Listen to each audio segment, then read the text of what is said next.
Good afternoon, everybody. This is Patrick Millikin from the Poison Pen Bookstore, and we're here with another of our virtual events. And I'm really excited to have not just one, but two of my very favorite authors and friends with me here today. We're here to talk about Deon Meyer's brand new book, The Dark Flood. And our good friend Michael Connelly has kindly agreed to join us for the conversation today. And Mike's going to be doing the heavy lifting with the interview. But if you have questions for Deon or Mike, go ahead and put them in the comments field, and I'll be happy to ask any questions you might have. Gentlemen, welcome. Thank you very much, Patrick. It's such a pleasure to be here.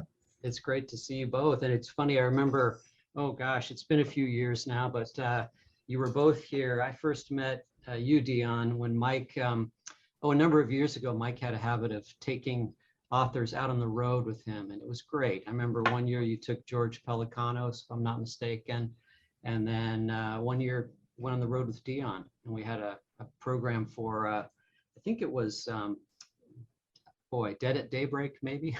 I can't remember. Probably, I think you're right. It's been a good long time, but yeah, and Mike has a brand new show that we were just talking about at the Lincoln Lawyer, which is wonderful on Netflix. And so gentlemen, I will, as I say, I'll stay in the background here, but have fun. Sure, I'm glad to be here and to see Deon again. It's been a while. I didn't really take people on the road. I went out on the road because it's just more fun to be at places, have places to eat afterwards, that kind of thing. But it's always fun to be with somebody who has, done the same thing. I do remember that the Meyer Connelly tour was unique in that people kept mixing us up. And, they would come up to me to sign Deon Meyer books and vice versa. So I always said, he's the one who smokes. I don't know if you smoke anymore, but if there's somebody standing behind a bookstore smoking, that's not me. Mike, do you remember what happened at Poison Pen? No, what happened? It's one of my favorite stories. We both had the same goatee and the same glasses, and we sort of looked like each other, as you said. And at Poison Pen in Scottsdale, you had these big tables of books that you had to sign, and I finished my smaller table much quicker, and I went outside for a smoke. And this gentleman came walking up to the bookstore because we had this event some 15 minutes later. And when he saw me, he had all your books in his hands. And when he saw me, he thought I was you. So he came up to me and he said, Mr. Connelly, would you mind signing my books? And I said, well, I'm so sorry, but I'm not Michael Connelly. And he got quite upset. And he thought, you were not willing to sign his books. And I remember when we finally walked into the hall there where all the people were sitting, I caught his eye and he sort of did a double take, and then the light went on for him. I remember that well. Well, at least I didn't lose that reader because of it. Right. So let's talk about The Dark Flood. When I read your novels, I'm always hit by the idea that we're doing the same thing on opposite sides of the globe, I guess you'd say. But I'm also always hit with the understanding of how global storytelling can be. Around the world, there are always going to be different languages and cultures and customs, even police procedures. But at the end of the day, human nature is the same no matter where you are. And things like greed and desire are global motivations, and huge bureaucracies of any kind are susceptible to corruption and inevitable decay. My last book was called The Dark Hours. Yours is called The Dark Flood. And I gotta tell you, we could have just switched titles and I think it all would have worked out pretty well. Right. Because I think we're digging for gold in the same mines. Wouldn't you agree? Oh, absolutely. I think that's absolutely right. And I think what is really great about that is that although my books are translated, I think story and the humanity of characters is universal. It works. If it works in one culture, in one country, I think it works everywhere. And that, I think, is the great saving grace of it. Yeah, but so speaking of titles, how did you land on The Dark Flood? With great trepidation. It's always difficult. I have in English, I have a UK publisher like you do. I have a US publisher and sometimes also a Canadian publisher. And they all need to agree on the title that works for them, because obviously you can't have different titles for the same book, especially on the internet these days. A lot of folk will think that they haven't read the book because it's got a different title. In Afrikaans, it was called Donker Drif, and donker means dark, and drif is like a fjord, a river crossing, but it is also a passion. So it had this double meaning. It's the name of the farm in the book. And we really, I racked my mind trying to come up with an English name for the farm that would have the same connotation, this dark passion that is greed in the book, and we just couldn't find anything. And I think my British publisher finally, we went through a lot of options, and it's either him or my agent Isabel Dixon who finally suggested The Dark Flood. And I said, let's go with this. And then I actually went back to the translation and I changed a paragraph just to make it relevant for the character Sandra Steenberg, the term The Dark Flood. Yeah, it's a real pain when you have publishers all over the world, isn't it? Absolutely. So, the book kind of starts out with police politics, one of my favorite subjects to write about. And Benny and Vaughn, well, let me just stop here. Can you say, how do you say their last names? I want to make sure I have it right. You're gonna battle with Griesel and Cupido. Cupido is easy, but Griesel, I know everybody outside of South Africa has problems with it, but you can say it any way you want. Okay, I'm going to go with Benny and Vaughn. There you go. So it starts out with them being, demoted for just doing their jobs as police officers, and they're sent out, sent away basically out to Stellenbosch. And so it's a bit of a fish out of water story and a zero to hero story because, but most of all, when it comes to these characters, it's a redemption story. They make the best of their situation and parlay what seems to be small case, maybe a dead end assignment into something much bigger. And so to me, that's a little bit of a refreshing move you made. Was that something that you felt like I got to shake up what I'm doing here with these guys? Yes, I did. You know how hard it is to stay fresh, especially if you have a series with the same character, to challenge yourself as an author, but also to do something different with the character so that you don't have the same situation in their personal and their professional lives every time. I was in the lucky position as an author, in the unlucky position as a South African. There's been lots of shake-ups in the South African police service. The politics have been really bad. Some of my good friends who are in the police service have been pretty unhappy, and some of them have lost their jobs. So, there was a lot to work with there. But yes, it was absolutely to put them into a new environment and see how they react. So they're sent out to this area called Stellenbosch, and I have to say I really appreciate the constant reminder to your readers of the name Bosch. I sincerely appreciate it. I've been and this I kind of was preparing what my questions would be before we got on, and I just found out that you actually live in Stellenbosch, because when I visited you before in South Africa, you weren't living there at the time. So now some of this makes sense. But I've been to Stellenbosch, and it's kind of like South Africa's Napa Valley. To my thinking, very bucolic, very beautiful. I went there to taste wine. The cover of your book, I think, even shows a vineyard, if I'm not mistaken. That's right. So, you have in big letters, The Dark Flood, but it doesn't look too dark here. It looks really nice. And so, but it's your job. You went there to find the darkness, right? Right, which is hard to find in a town like this. As you say, it is exceptionally beautiful.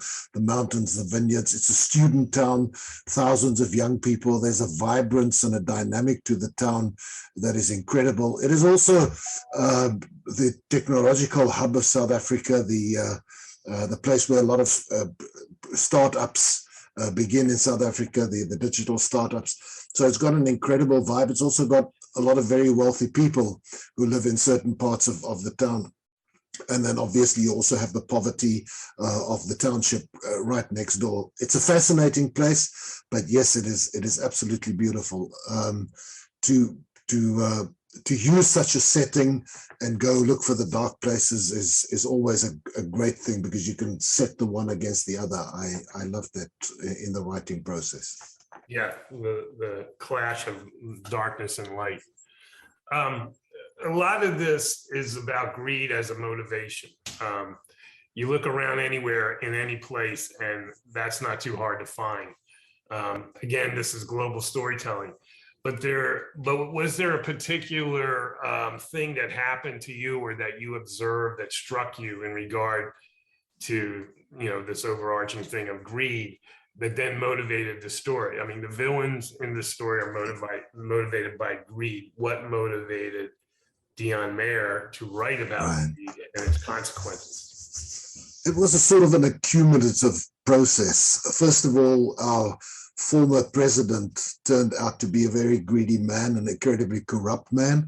And the greed that he and his cronies showed in almost bringing the country to its knees was breathtaking and heartbreaking at the same time. And then as we were starting to recover from that, with a wonderful new president and the hope of a better future, there was this incredible corporate scandal in South Africa, the biggest corporate scandal in our history, corporate fraud, very rich businessmen who, and it happened in Stellenbosch. This was a company that the head office was in Stellenbosch, and it did so much damage to the town, and especially the property market in Stellenbosch. And that, to me, that was sort of the final straw. It angered me, all of this, because as a country we are fragile. Our economy is incredibly fragile, and if you have so many people doing their utmost to destroy it, then that generates a lot of anger. And I found that if I feel so strongly about something, then that always makes the writing, I think, more interesting, and it's a big impetus in the writing process. So I went with it. Well, I mean, I think a follow-up to that is, yes, this is what you need to be the guy who sits down and writes this over the course of a year. You need that. But is there also, part of this that you feel that even though this is a novel, in a way it's telling the truth about things, and that, I guess I'm saying, is there any kind of higher level motivation in what you're doing? In terms of sending a message or maybe just sending a question? Right. I'm always very hesitant to go there with crime fiction. My biggest concern, my biggest motivation, my main aim is to try and tell a story that I hope readers will find enthralling. I think we all write for the reader within. And that is my hope, is to write a story that I would have loved to read as a reader. And anything else that happens is sort of by chance. I think once you start moralizing in a book, or for me, I don't like going there. For me, it's much more fun to use a character like Sandra Steenberg, the estate agent, and put something like this dilemma of, she's in deep financial trouble and she gets this incredible opportunity to make a lot of money, and it's as if one is asking yourself, what would you do under those circumstances? Would you be able to hang on to your integrity when the chips are down, when you're really desperate and you get this opportunity? So the questions that I ask are really about being human, and I have my characters answer them. I've never thought in terms of, I want to convey a message, I want to make a big statement, either political or ideological or moral. But it sort of happens in the writing process, because you have characters who are confronted with certain issues, and you have to dig into your own morality, into your own view of things, and ask yourself, what would a mere mortal do under these circumstances? So in that sense, I suppose one is asking questions, but it certainly isn't one of my main objectives when I write. Yeah, I mean, I think it's part and parcel of the construct of writing detective novels that, you know, your people ask questions. Right. And, you know, by doing that, it's a question that the reader will come across and maybe have a take on. But yeah, I mean, you know, your prior books, this book included, I don't mean to suggest that it's didactic or moralizing or anything like that. I think the finessing that you do in this book and your books of just kind of leaving the reader with, you know, a view of the world and maybe some questions. I like what you just said about, like, when the chips are down, how am I going to react? You know, what choices would I make? And I think that's the power of the crime novel, that people read these books because they have those questions about themselves. You know, these are usually stories about people who have to make very extreme decisions with a lot at stake. And we all want to know how we would we step up or would we step back? And that you really feel that in these stories that you write, and including The Dark Flood. Mike, I think you just made a really critical distinction when you said, you know, the difference between sending a message and sending a question. You know, very key distinction there. I absolutely, you know, when I read and I read a book that makes me ask questions, how would I have reacted? What would I have done with this moral dilemma? That's the kind of book that I love reading. I love books that make you think a little bit about, whoa, you know, what would I have done under the situation? So I tend to do that. And I find a lot of pleasure in the writing of that too. I thought it was interesting that Ian Rankin, who writes of course, the Inspector Rebus novels. I remember hearing him say something about how, you know, through Rebus, he was able to confront and kind of work through things and issues that were bothering him. I always remember that. And, you know, there's also the other part of it. As I said, I was very angry at all the unbridled greed in my country. Not that it's a South African phenomenon as such. If you look at what we're doing to the planet and on so many other levels, this is a global thing. But it was also, in a sense, freeing to be able to write about it, to vent my anger in that way, and to look at the country and the situation from those points of view. Somehow I felt better after writing the book in terms of all the things that's happening in the country as well. There's a lot of journalism in your books, including this one, you know, and it, you know, must come from the research and so forth. You really get into the whole socioeconomic spectrum in this novel. You know, with Benny and Vaughn, as you said earlier, like Stellenbosch, beautiful place, but it's not far from the townships and places where life is difficult. They get a basic case where they're looking for a student who comes from, you know, a pretty poor background. But then there is part of the book that deals with a billionaire and what he's up to, and the real estate lady you mentioned who sees the opportunity for possibly a big score. Do you set up this kind of structure beforehand? You know, like clearly saying to yourself, I want to write about the haves and have-nots, and set up a structure for the novel and then go do it, then write it? Or does that just happen organically as you're in the process, as you're writing? It happens absolutely organically, and I would love to know if you have the same experience. I mean, when you allow your characters to work and live and interact with LA, the real LA and not a fictional one, do you find that the landscape and the neighborhoods and the cultures feed back into what they do and how they react? Because it happens by chance. You know, you set your characters in here and then they have to deal with a real stellenbosch in all its facets. So I never plan it, I never structure it, but because it's set in a real place, I know that it's going to happen, and I need to do my homework to understand exactly what they will be confronted with. Yeah. I mean, my use of the word structure was kind of a trap word. That's like, I can't really say that I ever have structured any book. You have ideas about what path you want to take, maybe what neighborhood, maybe a subject, but then you just set off and write. I really feel it takes one to know one. I have always been able to tell you spend time with cops. You mentioned the cops that have been through some difficult times in Cape Town and so forth. So you do this research and you prepare to write.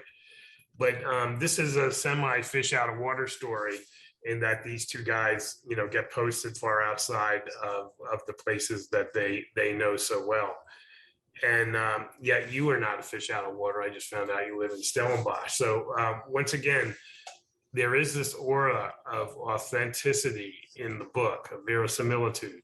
The subconscious nodding of the reader's head as they're reading this because they know this stuff is true. This is how it is.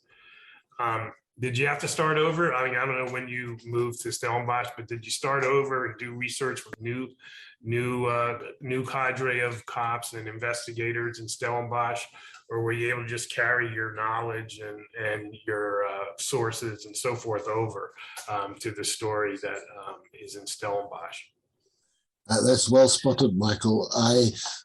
Because Benny and Vaughan were with the elite Hawks unit, the Hawks is what they call the Directorate for Priority Crime Investigations, and they've been there for the last 4 or 5 novels, and now they are posted to a police station in a town like Stellenbosch, which works on a totally different level.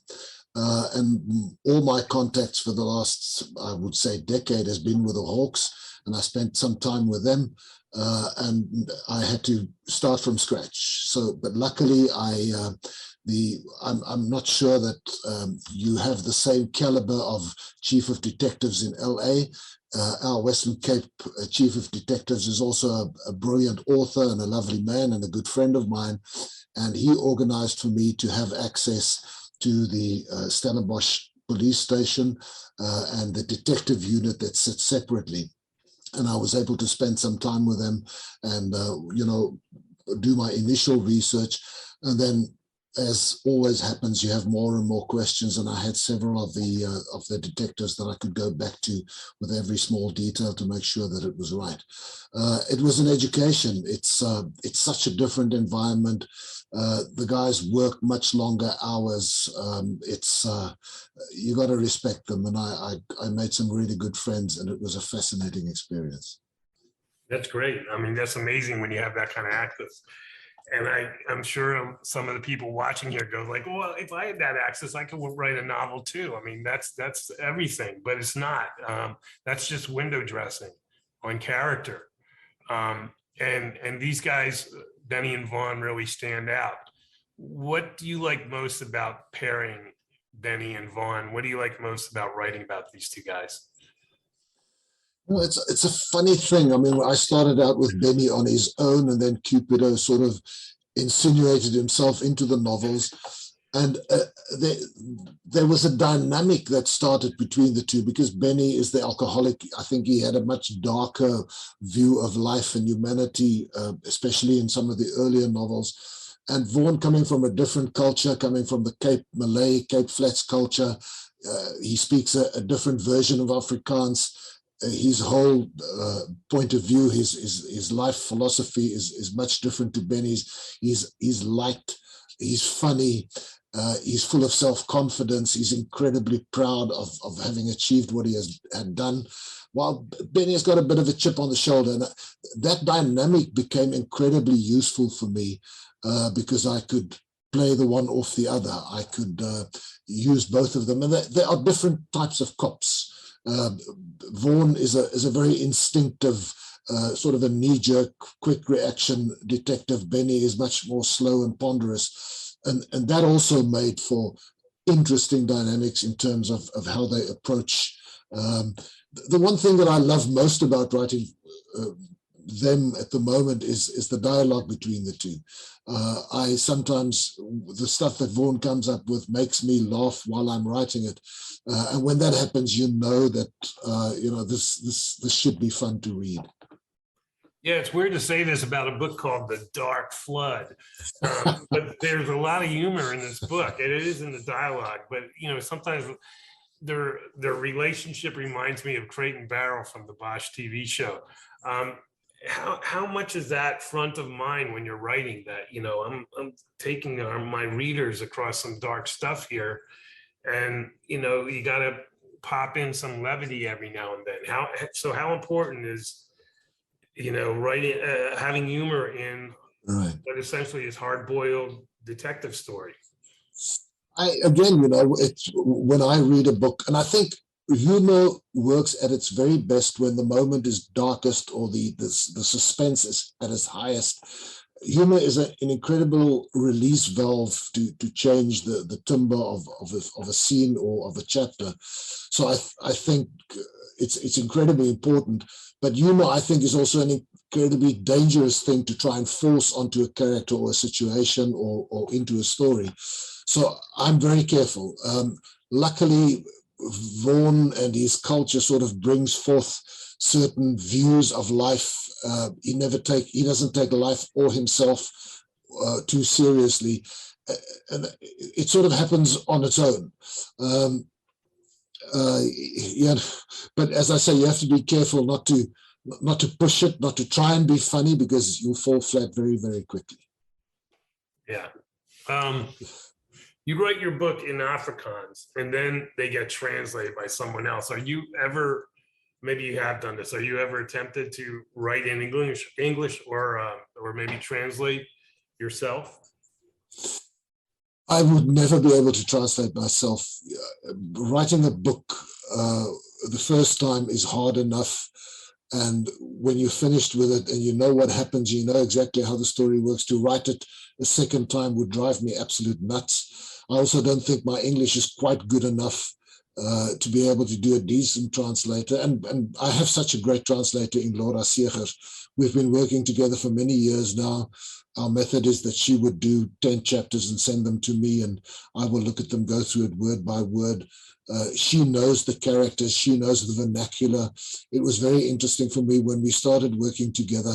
Laura is a very decent woman, and the profanity of my characters was a bit much for her in the beginning, so she would tone it down in the translation all the time, and then I had to turn up the volume when I received it. But no, it's translating them myself I would never be able to do. Writing in English, I do a lot of my screenplay writing in English. I like it. I do most of my reading in English.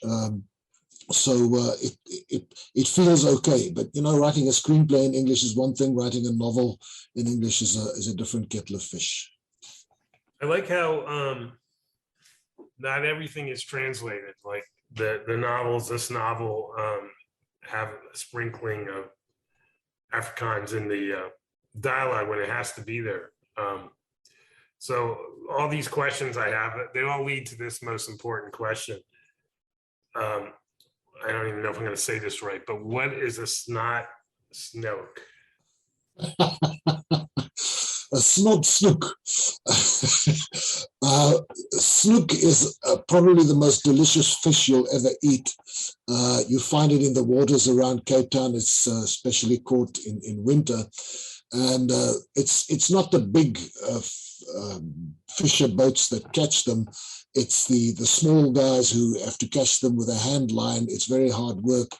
And these small fishermen, they load them onto pickup trucks and they come to the cities and they sell them.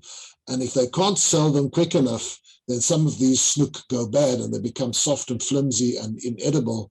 And you call that a snot snook because it is snotty and not nice anymore. Wow. I had a totally different picture of what was meant when someone said they were going to hit somebody with a snot snook. What was your picture? I thought it was like a handkerchief that had snot in it or something. I don't know. You better take that up with Laura. Maybe that should have been translated. But, so you mentioned writing scripts in English.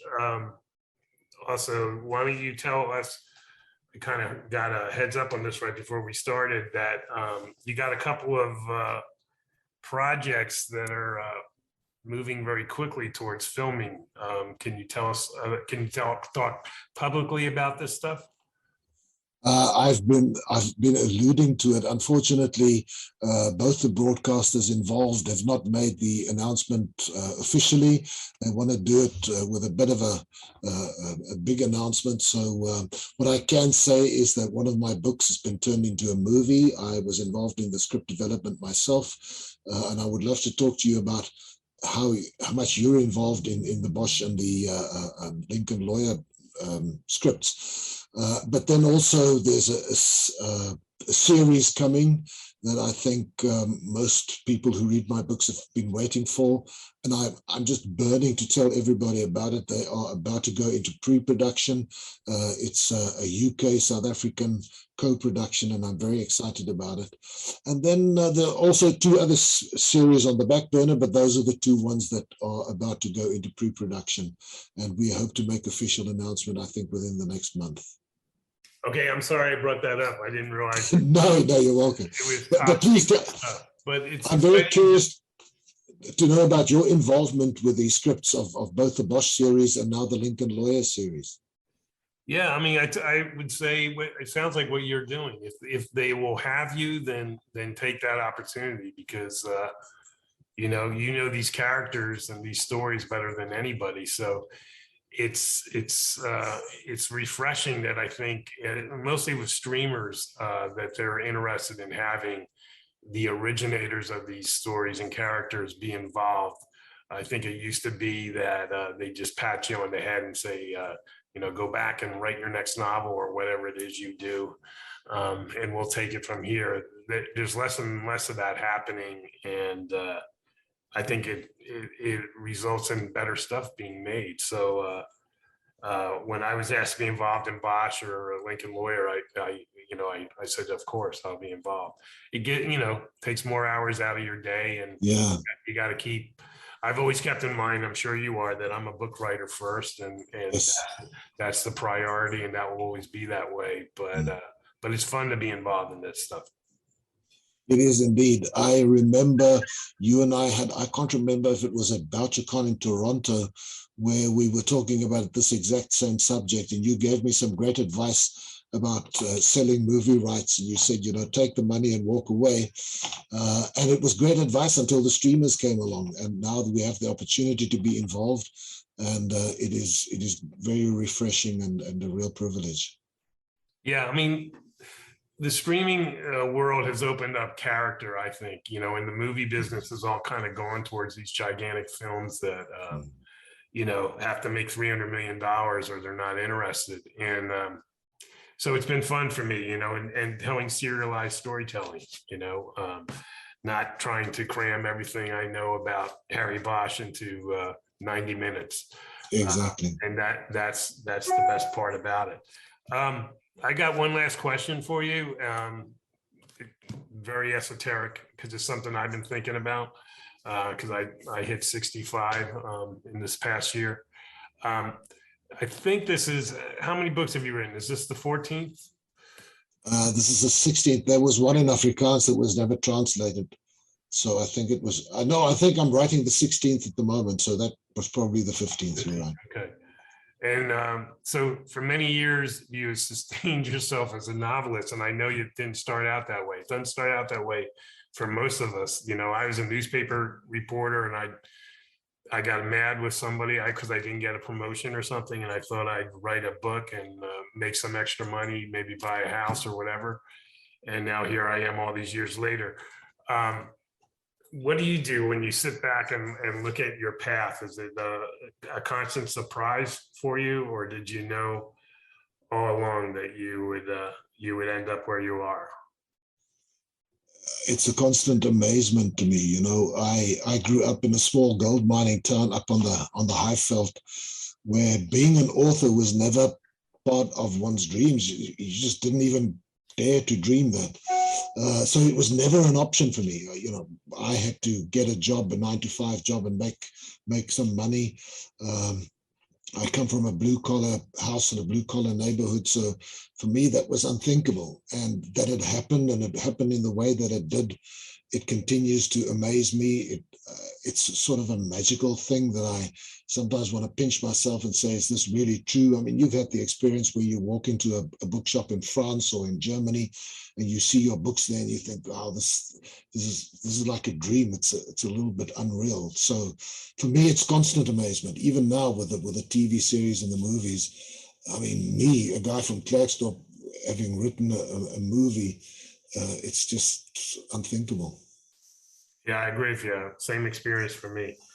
And that was, wow, that's a cool coincidence. I didn't know you grew up in a gold mining town. And I started this by saying you and I are digging for gold in the same mine. That's pretty cool.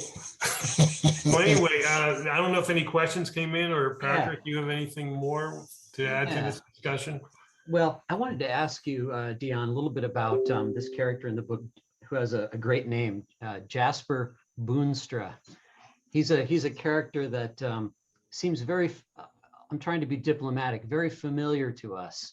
Can you talk a little bit about him? Yeah, he was based on several rather newsworthy people in the 2 years that I was busy developing and writing the book. There was obviously the movie mogul in America, in LA, who became the most hated figure of the Me Too movement. He and what he did had a very big influence on the Jasper Boonstra character. There was also the corporate fraudster in South Africa that I think that influenced him to a certain extent. But I mean, I could choose between so many interesting bad people in South Africa, but he's sort of an amalgamation. I took the worst evils from several people and I put them together. For me, everything stands in service of the story, and if the story determines certain characteristics from the bad guy, then I'm happy to go there and to find them wherever I can. Right. Now, I know that there's a vibrant crime fiction scene in South Africa, and probably a lot of authors who haven't made their way over here. Are there any fellow Afrikaners that are writing that you'd like to kind of bring up that we might not know about? Yes, one of the great things for me about South African literature in general is that in 1994, at the end of apartheid, our house of literature was almost bare. There were just 1 or 2 rooms filled with some bad stuff, and now it is full. Every room is full. We have, in every genre, we have really great books from all language groups in South Africa, all culture groups in South Africa, and that to me is just incredible. So in crime fiction, we have great Zulu writers. We have 1 or 2 Tswana authors. We have a lot of English crime fiction being written in South Africa, and then obviously in Afrikaans as well. The Afrikaans crime fiction has proliferated in the last 15 years. It has become, like, I think the genre is just about everywhere in the world the most popular genre in Afrikaans. And there's our young people coming through who I think have great international potential. Some of the older people, I think someone like Karen Breinart, a good friend of mine, she's been translated into several languages, incredible writer. And I hope to see more. I think Irma Venter's books have just started to be translated now. So there's been a trickle of Afrikaans books getting into the international market, and I think it should become a flood in the next decade or so. Who is you mentioned that the West Cape police commander was an accomplished writer. Is he a novelist? No, he wrote 2 volumes of autobiography, but they are incredibly good. He wrote them in the Cape Flats vernacular, the form of Afrikaans spoken by the Cape Malay people, which to me is the most musical and most beautiful version of the language. And He's a man by the name of Jeremy Vieri, and he's an incredible man. You know, his story, the story that he tells of his life, of being a young teacher working in the Cape Flats during apartheid, becoming part of the ANC, part of the MK, the military structure of the ANC. He went to Robben Island. He was in prison. He became one of Nelson Mandela's bodyguards after the end of apartheid. And then he started working in the police, and he became a police general and the head of detectives in the Western Cape. He's an exceptional man, and I think he's one of the best writers in Afrikaans at the moment. He keeps promising me that his next book is going to be fiction, but it's not going to be crime fiction, which I'm very grateful for, because I think he'll be heavy competition. I have a good question that's come in for both of you guys, and it is, let's see here. We have a reader or a viewer in Italy, Stefania. And her question is, for both authors, have you ever been inspired by true crime stories, current or past? And this is the key here. Have you ever been afraid or hesitant to write about something? Are there any topics that you won't touch? So true crime stories, and then what won't you write about? Michael, you want to go first? Well, I'll just say very quickly, because as a journalist, true crime stories have inspired maybe all my books. I mean, there's something true at the seed level of almost all my books, something I've heard or a story a detective's told me. Usually small stuff, not stuff that, would be heard of or in Italy or anything, possibly not even LA, just kind of, if you have the access to detectives and their lives and the stories they tell, that's a starting point for me. And, I'm on that, like most writers think that you can write about anything you want to, but that's the question. Do you want to? Do you, do you want to spend a year with something? I always go back to a book I wrote many years ago called The Poet, which was about a child killer. And, none of that happened on the page, but it was still, not a great year, the year I was working on that. And I had some readers who said, I like your books, I like your other books, but I can't read this about a child killer. And I didn't have a child. I wasn't a father at that time. And later when I became a father, I reread the book and I totally saw their point. So yes, I mean, you should be able to write whatever you want, but then you have to make the decision of how long you want to dwell on a subject. I absolutely agree with that last part. I also, certain things I just find difficult to write about because I find it extremely upsetting. So I simply don't go there. There are so many other options about things that one can write about that it's not necessary to go there. A book it's a marathon, and as Michael says, to be busy with that kind of thing for so long, it just can't be fun. I've also been, I would say, true crime has ignited a lot of my story ideas. Obviously, you can't use it exactly. Hi, Barbara. It's so good to see you. I probably interrupted. You're saying something profound, so curious. No problem. No, I love looking at real crime and asking myself, what if? Because the whole game of what if is where I think all stories come from. So yes, I look at true crime. The Dark Flood, as a matter of fact, we've spoken about Jeremy Vieri. He told me about a very interesting case that he and his team of detectives have solved, and that ignited an idea that became part of the Dark Flood, but it's not the story that he told me. It's not the real case.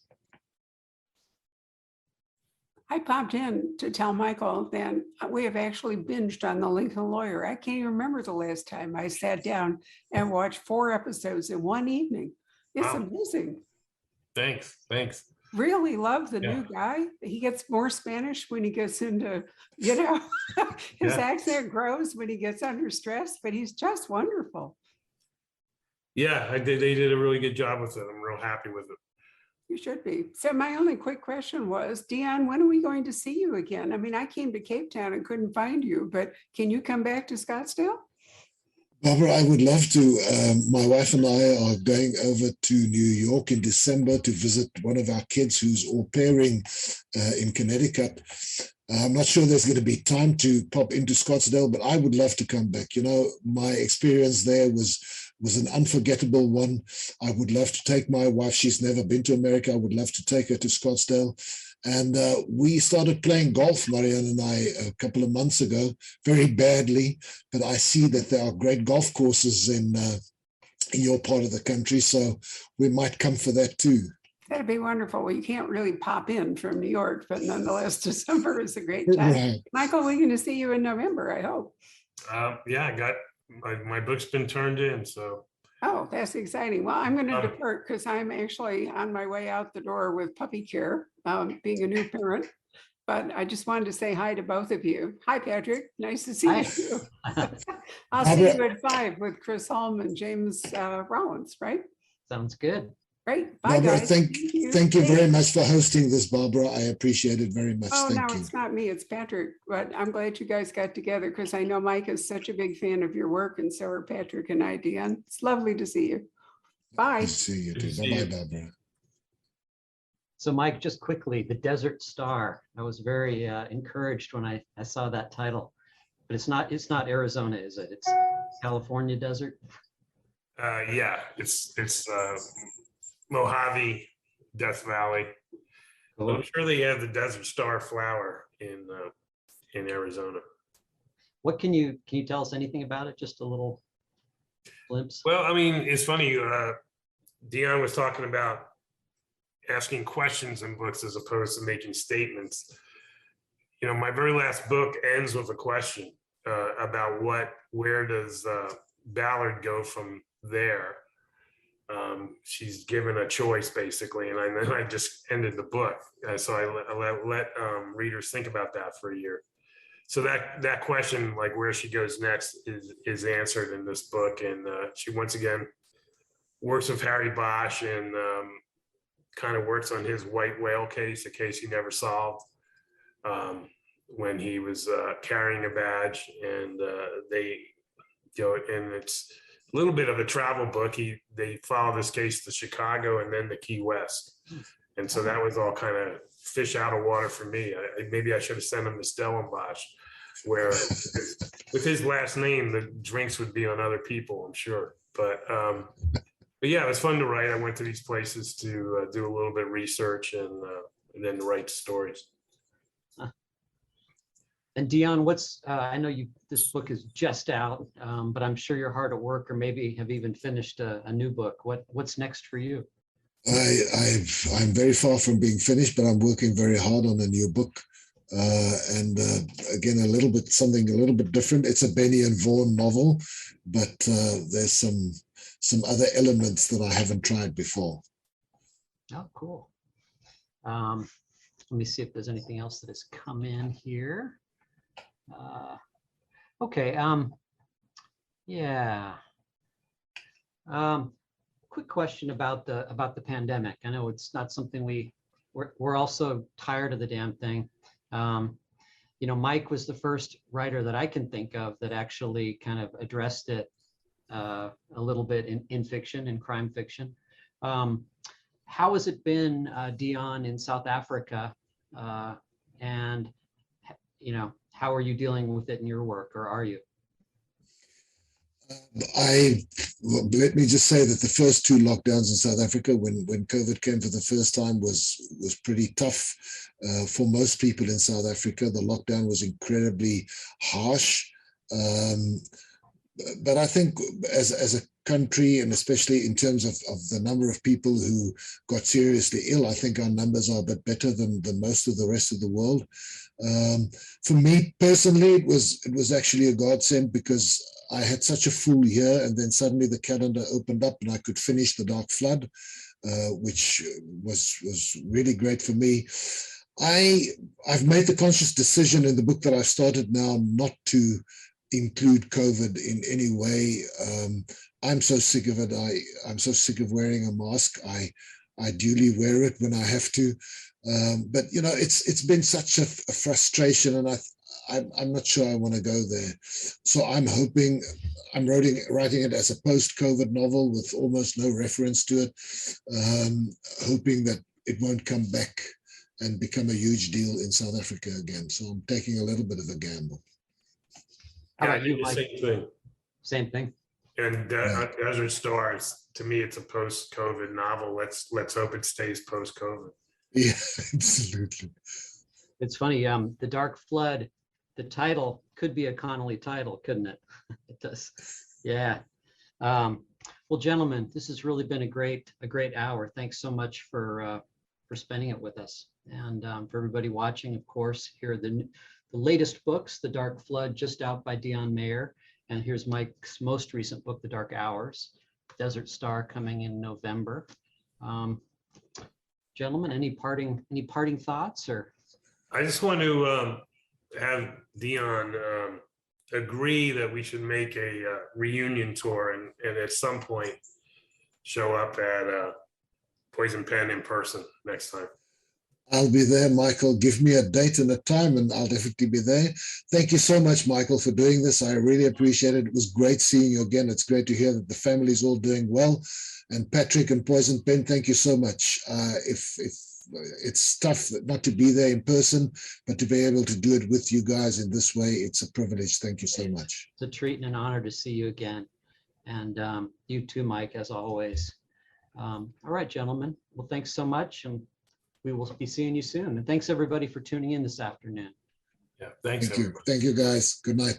Good night. Hello. We hope you're enjoying our programs and podcasts with authors.